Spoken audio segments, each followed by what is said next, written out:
There is a fundamental evil at the heart of Gina Carano's case against Disney. Most people will simply skip over this core rot, this twisted sickness that threatens not only Gina Carano, but each and every one of us every single day.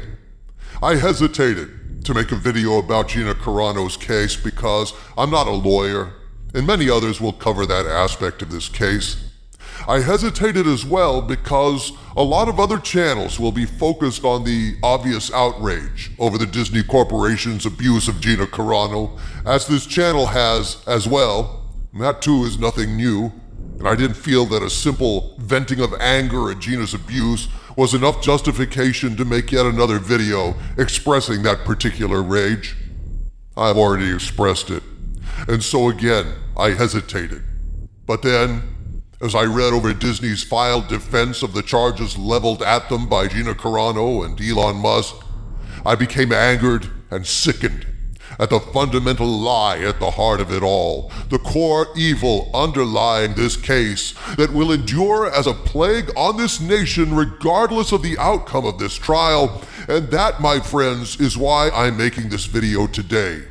To be the voice in the wilderness reminding us of the core perversion of justice and the attack on the very fabric of our republic that lies at the heart of Disney's defense of their indefensible actions.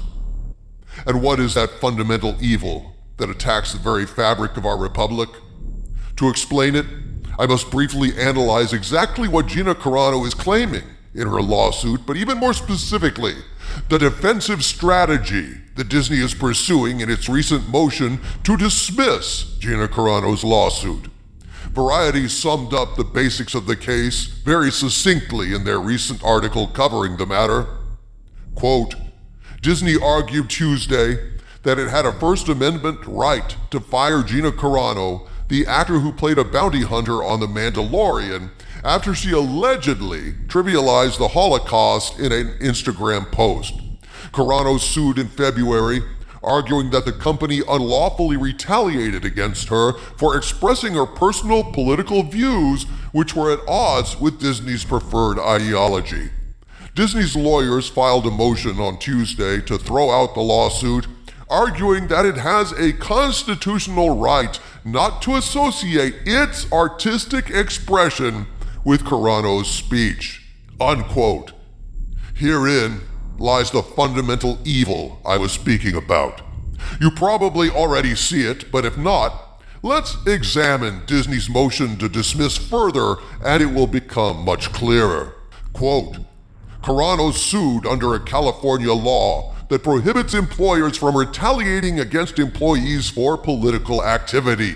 In its motion to dismiss, Disney argued that there is a broad exception for companies whose business is to engage in speech, such as newspapers and entertainment companies. Disney thus was entitled to protect its creative speech in the Star Wars series from association with views Disney and many viewers and potential viewers considered offensive and contrary to Disney's values, the company's lawyers wrote. Carano's presence as a prominent actor on The Mandalorian interfered with Disney's choice not to produce a show associated with her beliefs. This, my friends, is the quintessential evil at the heart of all of this. The abominable and vile legal fiction that a corporation is legally classified as a human being with all the rights of a human being, including free speech. That the legal construct that is the Walt Disney Corporation is held to have the same right to free speech as an actual human being like Gina Carano is perhaps the single most malefic element in modern American life, indeed across the globe. The fact that these soulless golems created to shield businessmen from paying any price for the evils they commit against ordinary citizens and consumers, the fact they're considered to all legal intents and purposes to have the same rights as you and I is not only insane and unjust, it is fundamentally evil. Why is that, you ask? Why is it not only misguided, but at heart a violation of everything this republic stands for? It's because it de facto transforms every single human being, every single one of you watching this, into second-class citizens, peasants, riding at the back of the bus while these corporations steer our country and our world wherever they will. Consider the case of Disney. Disney is controlled by the Disney board, and the board is controlled by Bob Iger. Each of these individual human beings has the right to free speech, and rightly so. They can speak their minds clearly, just as we all can.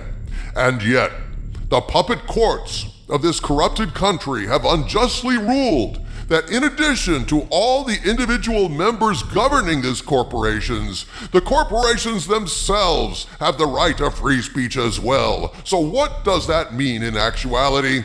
It means that Iger and the Disney board have more free speech than we do. They have 2 layers of free speech. Since Disney, the fictional legal entity, is ruled to have free speech, and those controlling it also have free speech, so by default, the boards and CEOs and officers of all corporations have their right of free speech vastly amplified by the massive megaphone of the corporation. Thus, we find ourselves not on equal footing with those corporations, not at all. Corporations, by their very nature, have vastly more resources than an average citizen. Therefore, using the corporate megaphone of this legal bullshit, Iger and the Disney board members have vastly greater power to their speech. The Supreme Court ruled, they admitted that money equals speech. Well, in this case, a corporation multiplies the power and impact of Iger and the board's free speech by orders of magnitude over our own. 2 layers of free speech rights, funded by vast sums beyond the comprehension of mere citizens such as we, trumps any speech an ordinary citizen like Gina Carano can exert.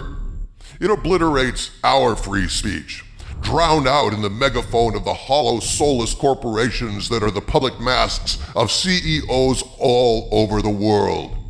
The idea that a corporation like Disney has free speech makes us all second-class citizens, easily bullied, easily drowned out. That is the fundamental evil at the heart of this case.